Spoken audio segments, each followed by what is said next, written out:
being Cape Verdean and growing up in the 90s. So, you know, I kind of got to learn how to do everything. When we was young, we fought. You know, these kids nowadays, they want to shoot everything up. So you get tested. You get put in them situations. You see the nasty shit that you don't want to see in jail. People crashing out to maximum security county. It's just whack. It's on an Air Force base, so it's real military style. Most of the corrections officers, you know, ex-military, like people detoxing, losing their damn minds, and it can be real nasty sometimes. Definitely coming in with some wild charges. Got a moment when they see you down, there's no love and all. Hey everybody, welcome to the Bounce Back Podcast. I'm your host, B. Luke. I got a special guest with me today. So why don't you tell the people your name, where you're from, and a little bit about yourself. What's up, y'all? My name is Geechee the Goblin. I'm from Dorchester, Massachusetts. I'm a music artist, business owner, do everything, videography, photography, mixing, mastering, run a studio, all kinds of stuff. I guess we'll start with the music, or what started first. Was it the music and then the videography, or did you do the music and then kind of want to do your own videos? Like, talk a little bit about that, bro. I started probably writing poetry young, and then got into writing raps, started rapping as a teenager. You know, wanted to be an artist, so I started recording. I realized that it was gonna be expensive, you know what I'm saying? It was a habit that I created, and I said to myself, if I want this thing to last, I can't be, you know, paying everybody to do everything that I need to be done. So I really originally like started learning all this stuff so I could use it, you know, for myself. And then once you kind of, you know, you get into any kind of art form, you kind of learn to appreciate certain aspects of it, or just the art form itself. So I started using it to kind of help, you know, my friends and other people that was trying to get involved. And, you know, I got more into the business side of it, and then that's when I started making moves after I came home to kind of give myself a outlet and the other people around me that was looking to get into the music business and do. So is that something that you freelance? Like, do you do other people's videos if they're willing? Oh, for sure. You know? So I work with a lot of different artists all around the city, do everything, record people, shoot their videos, you know, help them with marketing, making single and album mixtape covers, logos, anything really, you know. How can people get in touch with you if they want you to make a logo, a video, or anything like that? It's The Real Geechee on Instagram, Making Moves Media on Instagram, MML Studios, all three of those. What's your favorite part about doing music? For me, it's real therapeutic. There was a point where I was working on so much drill music all the time that, like, I would finish recording people and I just needed like jazz or something like that, just to kind of decompress. So it's just, I realized the effect that music has on me and other people. So it's just, you know, it's something I always appreciated, always loved. And you said as a businessman, right? Is this what you mean by like an entrepreneur? You do the freelance videography and everything like that? Do you have other things too that you do? Everything, property maintenance. Yeah, the list goes on. You know so what got you into wanting to be an entrepreneur as opposed to just, you know, punching in and punching out? I think it was more just wanting to save. If you know, one of the first things, if you go see an accountant, the first thing they're gonna ask you is show me your expenses. You know, show me what you're spending. So the first thing I wanted to do was cut costs. So, you know, I was going to the studio. I originally started off going to Phoenix Down.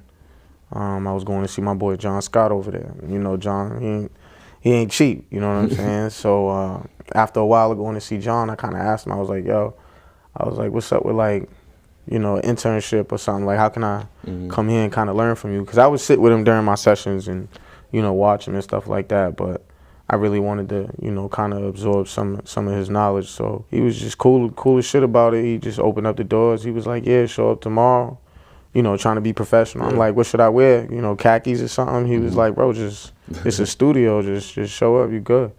So, you know, I showed up.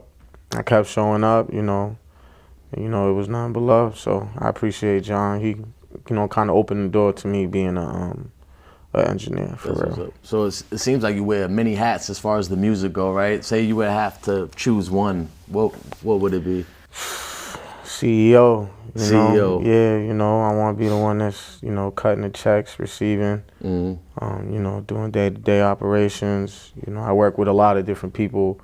I got like a lot of different projects that are just like in the works right now, you know.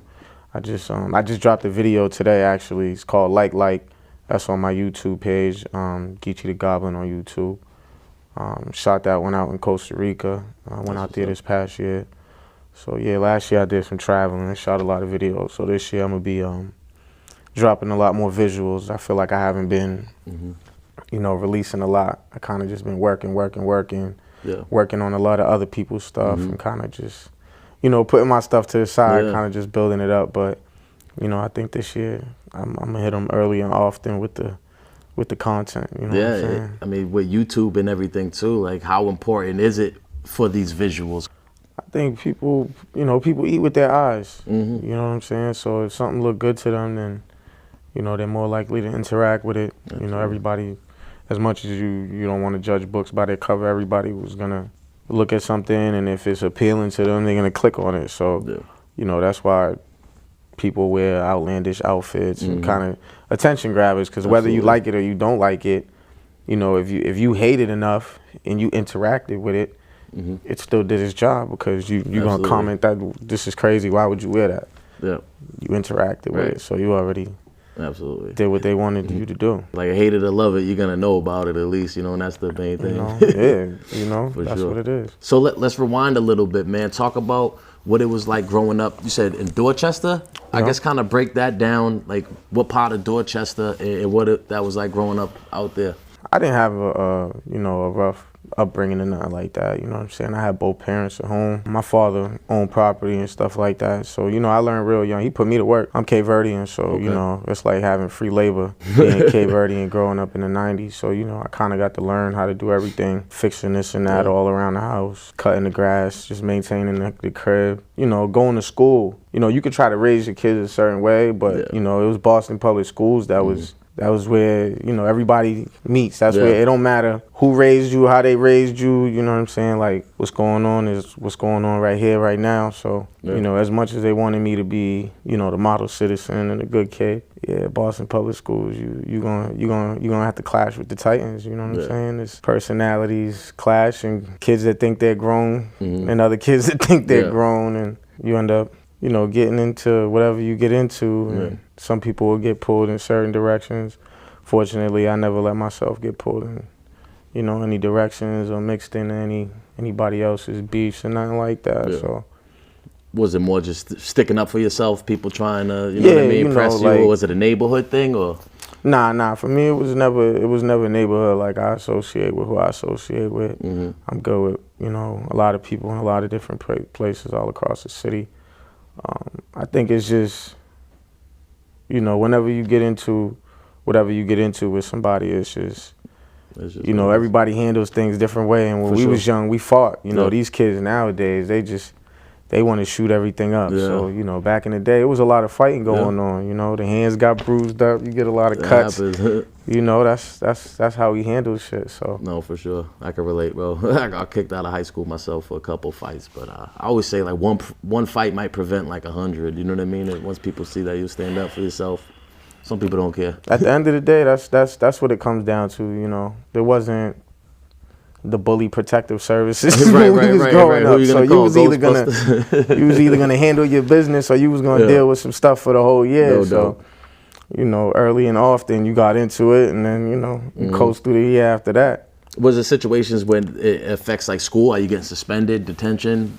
You know, it was actually funny, because for me, because I had, you know, good parents and stuff like that, I never had issue. I actually was smart, so school came easy.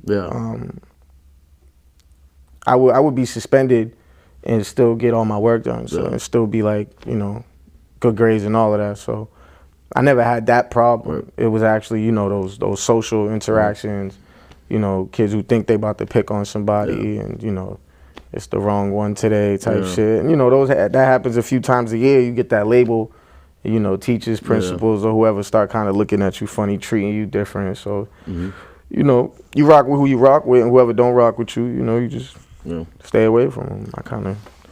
Do you think a big part of like your academic success was the good parents and them instilling that in you at home? Oh yeah, that was mandatory. That went like first. You know, I remember acting out because I couldn't play sports because my grades, they was good enough for the school to let me play sports, Right. but Pops was like, higher nah, expectations. you got an F. Like, you need to, you need to Right. A's come and back, B's, you know what I'm saying? Yeah. Reevaluate what you're doing, fix that, and then we could talk about that. I so got you. It was real. So what were these sports that you wanted to play, and did you end up playing? It was football, you know, Okay. basketball, soccer, baseball. I played everything. I ran track eventually, you know. That year, I remember it was basketball. Okay. Yeah. So what do you think are some positives for, you know, a boy or a young man getting into sports? What do you think are some of the positives to that? I think it's just sports for me was where you find out about yourself. You know, like I already knew who I was from playing sports. Right. Because you get tested, you get put in them situations, you get put in them fourth downs, you get put in them crunch time situations. So for me, it was about you know, knowing how to maneuver and keeping your cool and navigating those situations that let me know like, okay, like there's another level mentally to be reached, you know what I'm saying? Especially when you see other kids around. You could look around to your left in the situation and be like, oh, this nigga's shaky, he's scared. Yeah. Like that ends up being applied, Right. you know, sometimes the wrong ways. And if you are not able to see that, you know, that can cost you. You know what I'm saying? If you gotta be able to see who your teammates are and, you know, put people in the right position to win. I feel like that's what you know, I like coaching. That's you know, that's like the coaching aspect of it. Yeah. You know, you can have all the talent in the world, but if you don't put people in the right spots, then you know they're not going to deliver the way that they would if they was in the right position that you know is more conducive to their playing style or something like that. So that makes sense. So you got Boston Public Schools, right? There's that street aspect, right? So when does that start to affect you outside of school? When do you start maybe hanging out, or do you not? Like, what are you doing after school? Do you eventually start hanging on the streets? Yeah, see, that's what it was. I went to Roxbury Charter High School my freshman year. You know, if you know, you know. It was a real small school. It was in the St. Joe's complex over there in Roxbury. It was only open for a few years. It was a charter school, and it was for business, finance, and entrepreneurship. And that was where I learned the word entrepreneur. And you know, I was only there for like my freshman year because we ended up moving out of town. But when I was there, it was you know, a small group of us, the basketball team and some other kids. We didn't have a gym, so Coach Sharma, he would you know, book us a gym wherever, because he was all over the place. You know what I'm saying, with the basketball coaching leagues, all kinds of stuff. So we would leave school like 4 o'clock, 5 o'clock, and then have to go to practice. Sometimes we go to East Boston. Sometimes we, you know, we was all over the place. Wherever you get the but gym. we in Roxbury, so we would have to travel to these places just to go to practice. So by the time we get there, sometimes practice is like 6 to 8. Yeah. You feel me? Then we got to leave there, get home. That's mad hours. Like you be hungry, you be tired. You know, we just started getting into stuff. You know, because we just wanted some yum-yums or something, you know what I'm saying? Like on the way back home or something. For sure. So, you know, we started getting into stuff and, you know, being knuckleheads. It didn't take long for BPD to show up at our school because we was stupid. We started tagging everywhere and doing all kinds of shit. So, you know, they did their investigations. They came and shut that operation down real fast. Yeah, that's probably when I started being a knucklehead for real. Was, you know, after practice, we'd be, you know, that long time between when you get out of school and when you got to be home. We got into a lot. And you said, so you'd moved out. Did you end up graduating high school? Where did you? I ended up going to high school out in Wareham. Okay. So I ended up going to high school out there. Moved out there like the middle of my sophomore year. Big difference in schools? Yes. There was a lot more kids. I went from a school that we was so the school had like a plan, and we was gonna be the first freshman class, and we was gonna be the first class to graduate. So each year they was gonna add a new freshman class. So I went from a school that had, you know, 100 kids to, you know, a regular high school. But I was like already used to the big schools. I went to middle school. I went to Boston Latin. I got kicked out of there, unfortunately. But I think it was more the small town aspect of it. Like everything it just seemed like far away. Like, you know, in the city, everything's in a 3-block radius, you know, like Pretty everything much. you need. Yeah, fair to say. And Wareham, that's is that the Cape or going towards the Cape? People from the Cape would be upset if I called it the Cape. It's the gateway to the Cape, so it's technically not the Cape, but it's heading that way. It's like the last town before you could say you're on the Cape. Before you cross that bridge or whatever it is. Exactly. Yeah. Did you have any brothers and sisters? Only child? Nah, I got a brother, I got a sister, and I got another sister who's adopted. Okay, so seems like you had good parents, right? They both work, or Okay. What about anywhere in the family, uncles, anybody you know that was like dealing with incarceration, or was that just not a thing in your family? Like I got my mother's side of the family for the most part. I got an uncle. He actually just touched down from the Fed. Shout out SP. Okay. I had another uncle who was, he was pimping and shit back in the day. R.I.P. Glenn. You know, like. So it wasn't too much out of the ordinary, and then I'm sure you at that point you got friends doing the DYS thing. You see all of that stuff, and you know, I grew up in Dorchester, so it's like, all my cousins, all my friends was in the mix. But like my father was real heavy on, giving good advice and just like teaching me how to think for myself and like, don't let nobody tell you to do some dumb shit. Like, look at it like, how the fuck does this benefit me? Right, exactly. Like, you know what I'm saying? Like, why am I putting myself in this situation for what? You know what I'm saying? And unfortunately, I didn't listen to him as much as I should have, because I definitely ended up being, one of them people that was like loyal to a fault. You know, people call your phone when shit's happening because, they know, how you are, whatever, and it just you learn who to kind of pick up for and be there for later on, because at the end of the day, when you crash out, like, who's taking care of your kids? Who's, Absolutely. Ain't nobody handling your business for you when you're gone. So you got to be real careful about who you give your energy and your loyalty to, because that's a different thing. It gets to a point where you're an adult and then you can make your own decisions, right? But how important do you think it was to have your father around, man, in the aspect of you managing to stay out of trouble, at least for the most part, at least as a kid? I didn't as much as I should have. I ended up. I think it prevented me from probably doing DYS time. Well, that's what I mean, as a kid. Sure. Once you become grown, that's I ended up being a knucklehead later.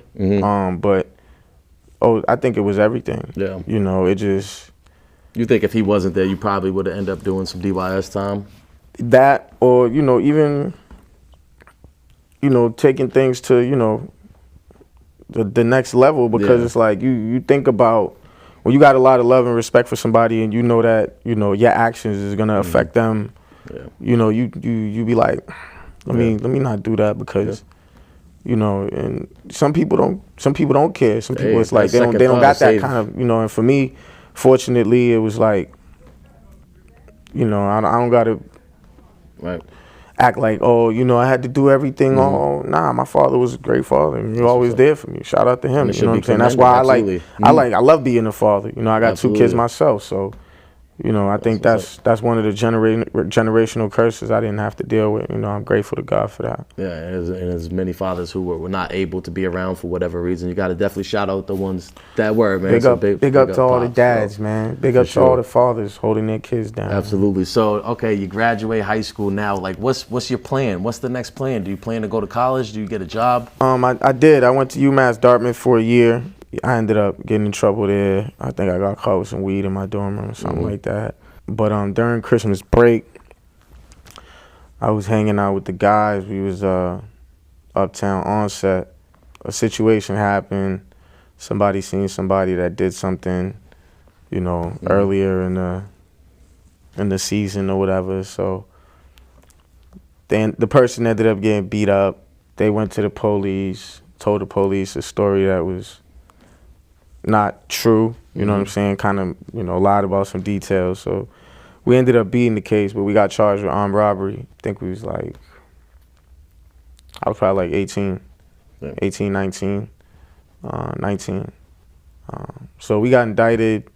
The case ended up getting dropped because, the details and stuff. He didn't But because of that situation, that was during like Christmas break, my freshman year of college. That semester when the bill came for school, Pops was like, "That's on you, this man." you right here. Yeah. You know what I'm saying? You got some mail type. Wow. So I was like, what's that? Opened it up. I'm like, oh yeah, this the bill from school. He's like, yeah, you need to take care of that. Wow. Like, Hey. he was like, I'm like, what you mean? I'm like, you ain't gonna help me out? He's like, nah, I ain't finna waste my money or my time. Like you wanna be outside? You wanna do that? I'm like, hey, good for him for standing on business, though. You know, sometimes you need that, man. at that point, I had to stand up and stand on business. Yeah. You know. So, is this something that did you have to post bail for this case? I mean, armed robbery is a serious accusation. But I mean, having no record, did you have to post? I think yeah. Okay. Yeah, we did. I don't remember what it was, but there was definitely a bill that had to be So posted. you obviously fought it from the street. You weren't sitting. Nah, I remember we all sat for a little bit. I think we got held dangerous or something like that for a little bit because there was a weapon involved. Okay. Where was that at? This was in Onset, Massachusetts. This is like what county is that? Plymouth. Plymouth County. Plymouth, Okay, yeah. So we all went to Plymouth. Okay. Yeah. What's that experience like? I've been to Plymouth for someone who never been locked up. I mean, what is what's going through your head? You thinking how you got yourself here? It was weird as shit being in a 5-man. I'm not gonna lie. Okay, yeah. The 5-man cells was even when I got the new man, it was just like. The dorms, the BS dorms. I was like, I'm on 10. I'm like, this is crazy. Yeah. I'm like, I don't, like, it's unfortunately, you end up adapting. You're right. Just like to any situation, somebody with a strong mind would learn, how to function and even thrive. Yeah. Unfortunately, I learned how to, do what you're supposed to do to make sure that, you got some money coming in and whatever, because you gotta make shit happen wherever you go. So, you learn to live with those circumstances, but it's some whack shit, bro. Like it's just whack, bro. Like that whole lifestyle, that whole system is chips, man. Like there's a lot of people who are so innovative, they're so smart, they done learn how to, boost Walkmans or whatever. Finesse all kinds of things and just they're so creative and I feel like these people, if they was, given the right resources and put in the right situations, that they would just do so much. But, they get put in a box and you just wear away in a box. There's no room for you to grow. So for the ones that do, allow their minds to continue to grow and don't let their minds be trapped. That's shout out to us. For sure. So what's like your parents being strict? What's this conversation like when you're locked up? Are they upset with you, or are you the first of the children to get arrested? Yeah, because I'm the oldest. You like the outcast. I'm the oldest. Okay. The black sheep of the family. Yeah. So I think they just more sad. You know what I'm saying? It's like they don't want to see you like that. Like my father, he disappointed. You know what I'm saying? He's like, damn, like. He don't know about the life. He's not like that. You know what I'm saying? He's a good working dude. Right. So he can't understand what's going on or why or nothing. But like we was raised different. You know what I'm saying? All he ever did was just work. That's how he learned. But like, I feel like I was in a space, a time, and a generation caught between, the hardworking black men and, the hustlers and the niggas that, was looking like money. So, it's a tough line to toe. I had an uncle on my mother's side who was, getting to the bag and, I was, caught in between, do I want to be like Unc or do I, am I going to follow that example? Right. So it was like, I think I ended up landing somewhere in the middle, Where were you at as far as the music at this point? Do you use this opportunity to stop maybe writing more in jail, or did you not definitely I definitely had a whole lot of yellow legal pad filled up with rhymes. I was sure I was gonna come home and lay all of that down. Was that the plan? When you're there, you tell yourself that, and then you get home and life hits. You gotta really make it do what it do. You know what I'm saying? Like I said, that studio time ain't cheap. So shout out my man Mo. I ended up putting together a studio, you know, back in the day in like '08, you know what I'm saying, was when I, Yeah. '08, '09 was my man took me to Guitar Center and he was like, yo, just buy this, buy that, buy that. I'm like, all right, cool, let me get this, let me get that. Put something together in the house. That was actually, you know, for some young boys that was out there on the Cape that I was like, you know, real heavy on. But then bunch of stuff ended up happening and I kind of just ended up, you know, focusing on myself because, you know, people. So was this, you get out, you fight this case, was it a not guilty or did it get dismissed? Did you actually go to trial or do you have motion? We went to I think it ended up getting beat on the motion, the motion to dismiss, because the witness gave conflicting statements, you know what I'm saying? So he said one thing and then, you know, there was video evidence or something else, because he said that what happened over here. Right. But it really didn't happen over there. And the spot where he said it happened, there's cameras and all that. So the time, it never happened. Yeah, it didn't. As far as, you know, the cameras is concerned about where you said it happened. So that's how we ended up beating it on the motion. So what's next for you after that? What do you? I ended up having a son. End up having a son not too long after that? Yeah, so I So you get the news you're having a son, then like what's going through your head? Excitement, nervousness? Yeah, because that was like the winter of '07, and then my son was born 2010. Okay. Yeah, so that was right before I ended up going away for 2 years though. Okay. I went away for 2 years when he was 6 months. I mean, it's pretty life-changing to have a child. Yeah. How old are you at the time? I was 20, 21. Okay. So still pretty young. 20, 21. Open case? Yeah, that's what it was. I had an open case, and then, you know, we came down to trial when he was like, right after he was born, he was 6 months. The judge gave me 2 years, minimum mandatory, for the drug violation in the school zone. Yep. At least he was young enough where he not gonna really remember, you know. Yeah, he don't really remember. He came up. Line. He would, you know, sit there and touch on the glass and shit like that. It was whack as fuck. Doesn't really know what's going on. Yeah, I think it was more traumatizing for me than him. Right. So yeah, talk about that. Like after he leaves and stuff. Like what's like? Yeah, what do you think? Like what are you thinking about yourself? What are you thinking about yourself? That's just chips, bro. That's just chips. You know what I'm saying? Like just when you just know that something's right there, you want it, you can't have it. You know, it makes, if it don't make you, I feel like that was what did it for me. You know what I'm saying? Like, you gotta, if you don't got something that make you wanna be better, you know what I'm saying? And like, I don't know, like I can't speak for not living in that mental state no more, because once that clicks in, it's just like, that's it. That's just what I'm on. It's got to be like a realization now, you know, like not a lot of times we're just self-centered. We think everything's about us, and then bringing life into the world, that's kind of got to be a wake-up call. Yeah. And so is that what really kind of changed your mindset as far as the streets and all that type of deal? I think I started to pay attention to how I move more. I started thinking more about consequences. Yeah. You know, a lot of people, like when you playing chess, a lot of people just, you know, they're aggressive. They just, you know, like, I want to do this, I'm trying to do that, I got to get this.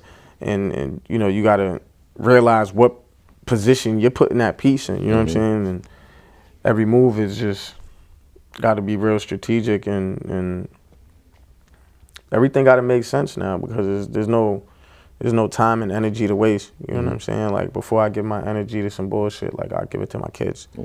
Yeah. So where do you do this time? Where do you do this bid at? How's that work? Barnstable. Barnstable. So talk about that. What Out happens? on the Cape, Barnstable House of Corrections. It's a maximum security county. It's just whack. It's real. It's on an Air Force base, so it's real military style. Most of the corrections officers are, you know, ex-military, and it's a county that's got a lot of, you know, the opioid epidemic hit the Cape real hard. So it's like, you see the nasty shit that you don't want to see in jail, like people detoxing and just losing their damn minds and just, Yeah, it could be real nasty sometimes. for sure. People crashing out, definitely coming in with some wild charges from being on drugs, just, it's just whack, bro. Like, and then when you sit there and you start to receive the recidivity rate, because you're not from there. So now you're seeing the people that are coming. In 2.5 years, that's like the most you can do in the county, unless they hit you with from and afters. That's they gave me they gave me the day. Come in and out all the time. They gave me a day with 2 years from and after instead of the 2 in a day. So because it was like my first conviction, they had changed it so you could they had just changed the law so you could parole on that mandatory. But then when I was up for parole, they hit me with new charges from because I became a felon for that. But it ended up getting taken off my record because it was an Annie Dookhan case. Okay. Yep. So the Annie Dookhan situation helped me out there. But while I was there, they come in, they get your DNA. So they ran my DNA through CODIS, and they said that it hit for like a masked armed home invasion. Really? Wow. Some wild shit. And then what happened with those new charges? They took me in for arraignment. So I had already been sitting for like a year. So I like applied to get reclassified to like the pre-release side. So that way I can go out, work, do whatever. So before you get to do that, they do a warrant check. Yeah.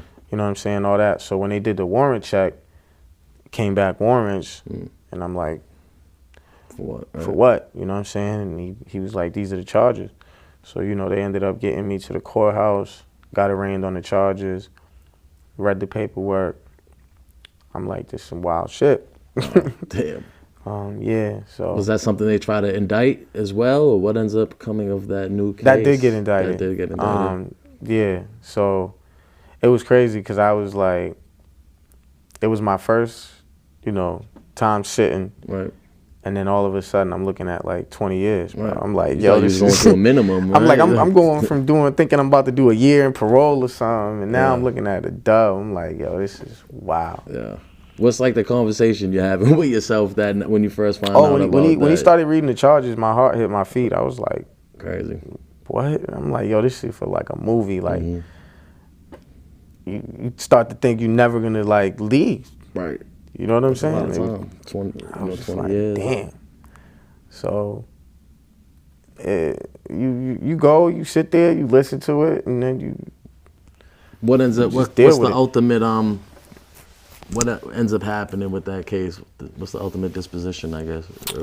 So the reason that they charged me was my DNA was found on some clothes that was on the side of the highway.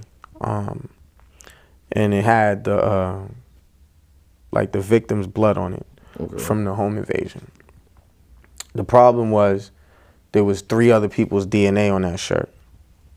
So because mine hit when they put my DNA in this database and they just ran it through and it was like, oh, look. Now we have a match. Yeah, so that's why they charged me. That was the only evidence. So, based on reasonable doubt is why I beat it. It's like, okay, you got a T-shirt or whatever, and it got his DNA on it. There's 3 other people's DNA on it. Can you say beyond a reasonable doubt that he's the one that committed this crime? No. And this was a jury trial or another motion? No, they actually ended up giving me a null pros. Okay. At that point, where are you as far as this other bid? Are you still sitting? Do you end up getting out and having to fight it? So I did the whole, what's up? I did the whole 2. But like right at the end, that's when the Annie Dookhan thing happened. Yeah. So, a lawyer came up to the jail, told me that he was representing me on the Annie Dookhan situation, but I had already served the time. It was like right at the end of my sentence. So I ended up coming right home before the end, or are you now on the trial block? I didn't come home any earlier because of the Annie Dookhan situation. So I did the full 2. And then when I came home, he got that situation. So why don't you break that down, right, for the people who don't know about Annie Dookhan?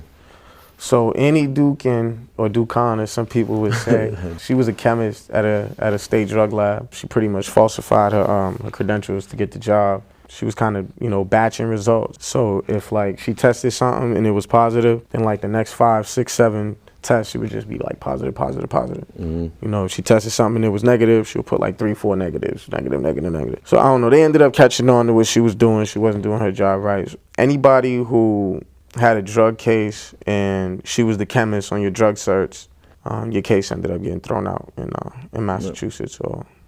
And that was the one that you had already served time for? Correct. Did you have probation that you would have had to do? Or nah, it was just the 2 minimum mandatory. So what do they end up is there some sort of lawsuit? Do you get paid for this amount of time? I mean, what I didn't because I took a plea. Okay. My situation, it wasn't I didn't go to trial and get, convicted or nothing like that. Okay. But that was like a situation where I was dealing with a court-appointed lawyer. I felt like he sold me up the river. Yeah. It was like my first rodeo with that kind of situation, and all he kept telling me was, "You're gonna be out in a year," because they changed the laws, so you could parole on the mandatory after a year. So he's looking at it like you ain't got no record. You're gonna parole after a year. So that's just all he kept. He sold me on that. Like that's all he sold me on.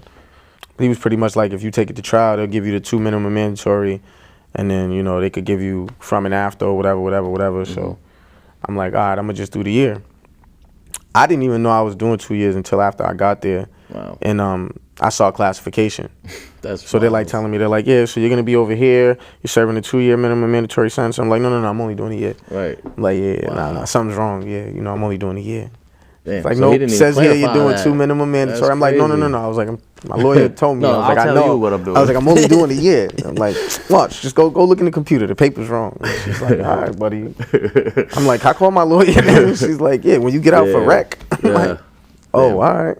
Damn, that's wild. So he wasn't even like clarifying what he meant by you'll be out in a year. Nah, bro. That's wild. That's crazy. Yeah. So you finally wrap all this stuff up. Now you've been in the system. You got your time in. You got a son now.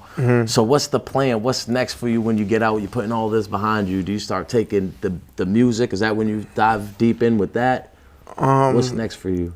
Yeah, I think that's when I think it was 2018 when John let me come to Phoenix Down and do my internship. That's when it really started being a like a career thing. That's when I realized that I wanted to really work in music and with all the artists and doing the business side of it, because that's what was paying the bills. Yeah. I like rapping. I love making music. I get together with my guys. We get like my man right here, he's a studio owner. We got all the resources. You know what I'm saying? So for us, it's more like a ritual. It's not necessarily people trying to be famous and it's cool. Like everybody wants to, but I feel like the bread's more important. Yeah. I feel like I've been doing music business for years. I make money off of music for real, so I'm not like thirsty for the fame. Right. So how important do you think it is in life to try to monetize your passion as opposed to just, punching in and out at a factory, at a job that maybe has no purpose? And we need those people, we need those jobs. Yeah, but why do you think it's important? Not everybody's built to be an entrepreneur, bro. You're gonna go through a lot of ups and downs. You're gonna fall off. You gotta know how to bounce back for real. That's that's what it's about. Bouncing back. What advice would you give for somebody who wants dip their toes in the entrepreneur game? Just mentally, make sure that you're ready to bounce back. Get your bounce back game right. You know, that's what it is. If you and study whatever it is you want to do, because if you fail to prepare, you're preparing to fail. That's so it's like I give free game to all the people that's around me. I let them learn from my mistakes. I like even the young the young boys around me. They probably think I preach a lot, but if you could learn from somebody else's mistakes, that's the best. Yeah. That's the best way to do it. Some people, they gotta learn the hard way. You just you can tell them like, yo, bro, don't put your finger on that. It's gonna electrocute you. Right. You turn your back, you go get some water. He's gonna be like, yeah. Exactly. some people's like that, but hopefully it's not too late. That's the whole thing with some people, right? Hopefully you don't get electrocuted to death or end up catching a case and now you're sitting behind jail for the rest of your life, or you know what I mean? You gotta learn the hard way sometimes, but hopefully anything that I could do to help for, you know, for the most part, I try to do for the people around me. What are some challenges that, you know, you might have come across during this whole, you know, the music thing, the entrepreneur? You can't please everybody. You got to do what's best for you. Mm-hmm. You know what I'm saying? Like, I'd rather do what I think is best, you know, and if that upsets a few people, then cool, but there's a lot more people that's going to benefit from me being at my best. Yeah. You know what I'm saying? Absolutely. And I just think that that's more important. And at what point you end up having another child as well? Yeah, so I ended up having my baby girl too, Gloria. Yeah, she's 10 now. Okay, that's what's up. So what's that? What's the difference like now with the daughter, bro? Oh man, it was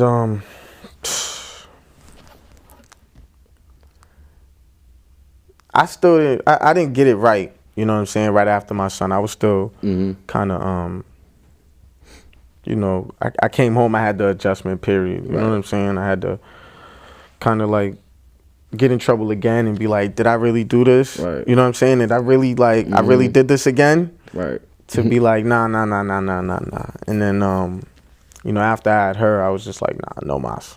Yeah, that's what's up. You know, and just been doing whatever, like, you know, whether I, you know, work regular jobs, you know what I'm saying? Just to stay out of trouble and just, you know, stay out the way for, you know, as long as I could. But, you know, you get, sometimes you gotta fight them demons, man. I just be like, it's a process, bro. You know, it's gonna have setbacks. But that's what making moves legitimately is, man. That's just that's why I created that. That's why I've been on that. That's why I preach it.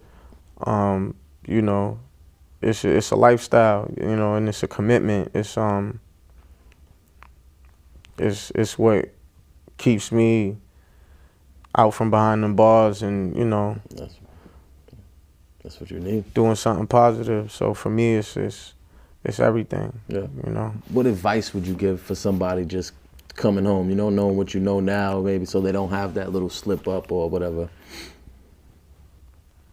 Your network is your net worth, man. Like, I think that like isolation is it's the cruelest way for you to kill somebody. You know what I'm saying? Like they put you on ice because you can't socialize. You know, your mind literally shrinks slowly in isolation. So I would say get out there, network, ask the people that's involved in, you know, what you want to be involved in. Like, you know what I'm saying? Like you do the podcast. I was just telling you, I'm thinking about starting a podcast. Like I got into engineering because I wasn't afraid to be like, yo, I want to learn from you. You know what I'm saying? And then don't get it wrong. There's gonna be people that's gonna not want you to, you know, have their sauce. I've had that happen. You know what I'm saying? Like dudes that, you know, you might respect and you be like, yo, I fuck with what you do. Like, you know what I'm saying? Like, let me pick your brain a little bit. And people don't want to give out game. You know what I'm saying? People's afraid of competition. It's like, I was an athlete. Like, if we ain't competing, if we ain't pushing each other, then what are we doing? Yeah. You know what I'm saying? So I'm always asking questions. I'm always trying to learn. The people I'm around, we, you know, come back to the table with all kinds of game. You know what I'm saying? There's a bunch of dudes that's hungry that, you know, want wisdom and want that knowledge and, you know, go out there and chase it and kind of, you know, share that amongst ourselves and, you know, to the people that, you know, be around us. But it's a never-ending learning going on, you know, every day. You know, so if you want to do something, find who's doing it and learn from them. Absolutely. You know, and if one person tells you no, find somebody else, bro. Yeah, you should be able to network every day and at least find somebody new that you don't know. And sometimes people don't even realize the network that they already have. They're so busy trying to find a new network instead of utilizing the people that they may already know. You got to talk to your own people. Sometimes you might not even know what your own people are into and who they know. So yeah, you got to know what your resources are. You know what I'm saying? There's a lot of people that's from this area that's doing a lot of things that people around here don't know about. Yeah. You know what I'm saying? Because they're not in their network. They network elsewhere, or you just got to get out there, man. Like, isolation is not it. You know what I'm saying? And a lot of people is just to themselves too much and not really open to working with people, and you can't do everything yourself, bro. Like you can, I try as much as possible, but in order for you to really be successful and have longevity, bro, you can't be a one-man army. Like, it's not maximum. You gotta efficiency. You gotta create your machine, like that, bro. Yeah. And that starts with you just going out there and finding them parts. You know what I'm saying? If you don't get out there and be a shaker and a mover, then you're gonna sit still and people are just gonna blow by you. You know what I'm saying? How would you describe like the Massachusetts, Boston rap scene to someone maybe from out of state who doesn't know about it? I feel like there's more talent here than a lot of places in the world, bro. Like, there's so much talent here. I feel like it's real competitive.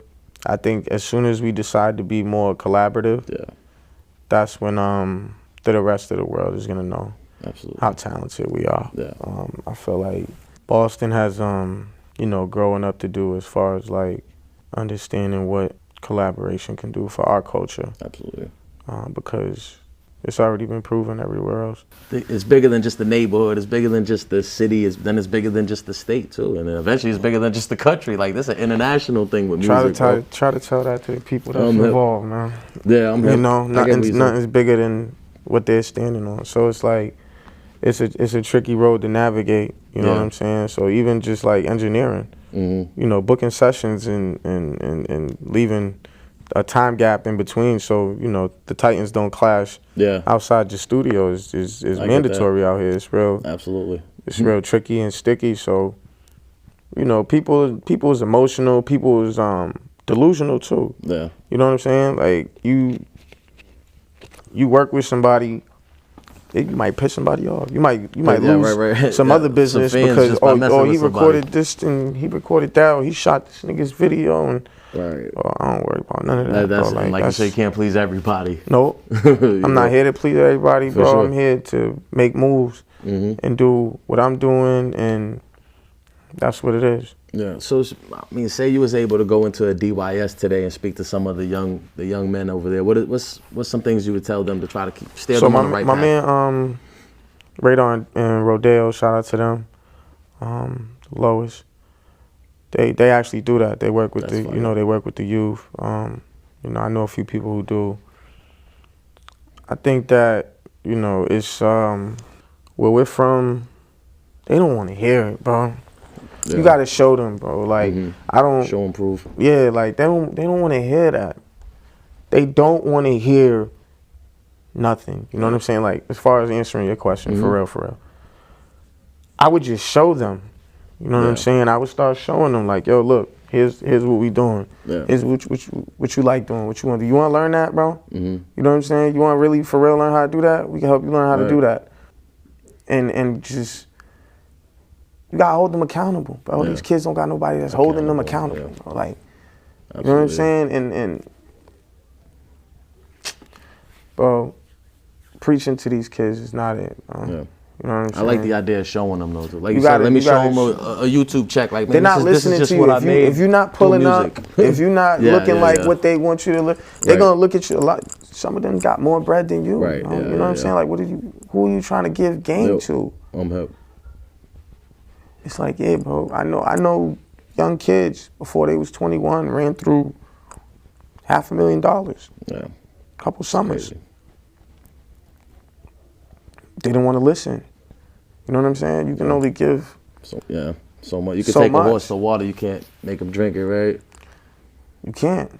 You know what I'm saying? So it's like, it's about knowing who to give your energy to. You know what I'm saying? I mean, music, movies, television, a lot of times you'll see like glorification of, the criminal lifestyle in jail and prison, right? So I like to always ask, like, what's like the worst part of that lifestyle or being in jail? What's the worst part?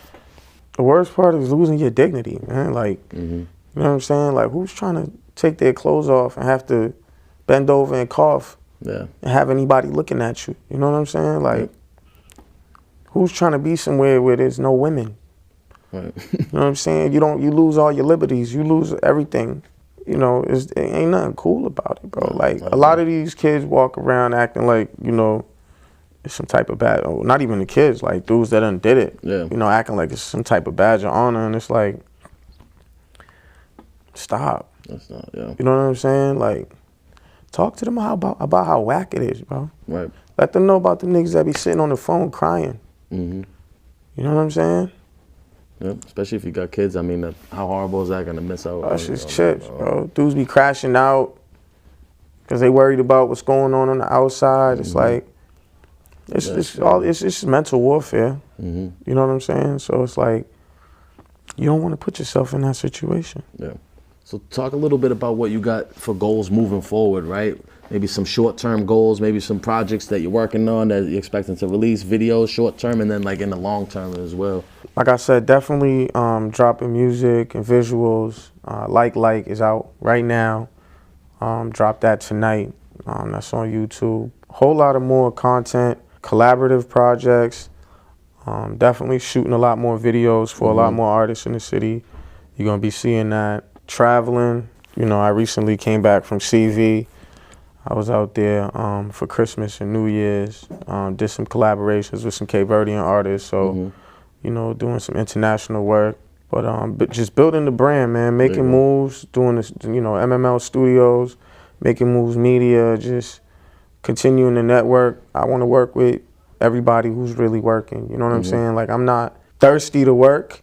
But like, if you really working and you really got like, you know, a goal and a plan, like, I be trying to put my resources with the people and betting on, you know, the ones that are doing something for themselves. Like, I'm not trying to be around people who's looking for you to carry them, bro. Yeah, like, no, not at you all. got to be 10 toes already down and kind of, you know, trying to move for real. But like, I definitely would love to link with more brothers that's coming home,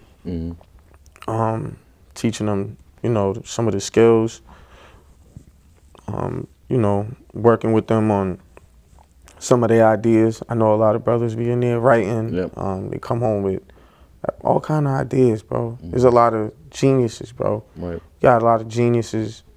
Yeah. Genius minds, bro, that are just in the wrong place. Yeah. You know. A lot of talent. So, Great thinkers. you know, shout out my man. I'm a beast with it. You know, he did. He's from your city. That's my guy, yo. Yeah, you know, he did from handcuffs to cufflinks. That's somebody who, you know, I did a lot of building with. We used to work together real closely. Big up beast. Shout out to him. But just, you know, having a plan, like, you know, bro came home, he had, you know, a lot of stuff written, ideas, and it's about your follow-through game. Execute. Bounce back and follow through. That's what it you know is. what I'm saying?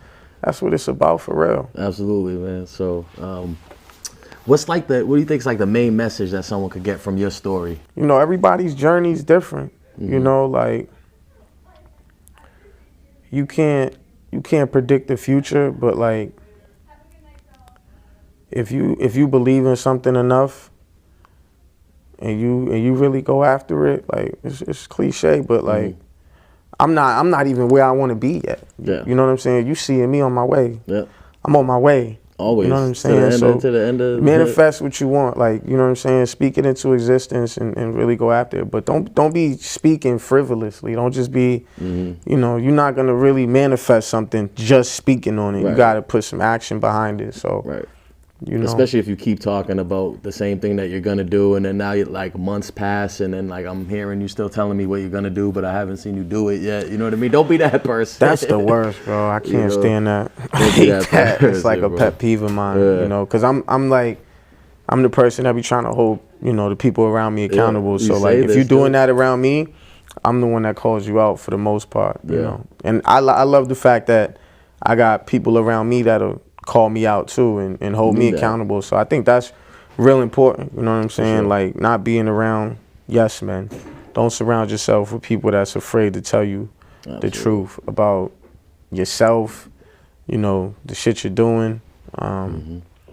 It's real important to, you know, respect the people that, you know, you're around and respect their opinions, and they need to respect you enough to be able to tell you, like, bro, you fucking up. Yeah. Or you said you was gonna go to the gym and you ain't go to the gym, bro. What's up with you? Yeah. Or when you say you gonna quit smoking and then you be back smoking again, it's like, you know, like you gotta, even if they just saying it to you, like, nah, bro, but you said, remember what you said? Like, your word ain't shit. Like, you feel what I'm saying? So it's like, everybody got their own little struggles, but it's like having people around you that hold you accountable will go a long way. And it's never too late to do great and break bad habits. You know what I mean? Just because you said it a million times, you can still do it. It's never what's next. That's on you, man. You know, you got to fill in those pages. It's about bouncing back, man. Even if you fall off the train, you got to bounce back. You got to do it again. Absolutely. Is there anything that you wanted to touch on? Maybe we didn't get a chance to, or if not, maybe some closing words for the audience. Closing words, man. Make moves, man. Stop sitting still. Stop scrolling on your timeline. You know what I'm saying? Do take the time to go watch the Bounce Back podcast, though. For sure. You know what I'm saying? But yeah, man, start making moves, man. Absolutely. You know, make plans to make some moves at least. Absolutely. But yeah, man, but do it legitimately. Make moves legitimately. For sure. Like, comment, subscribe, do all that good stuff, guys. This is the Bounce Back podcast. It is what it is. Remember, what's next is what you make it. And on that note, we out of here. Peace. Making moves, baby. Bounce back, you got a moment. When they see you down, just know they love it.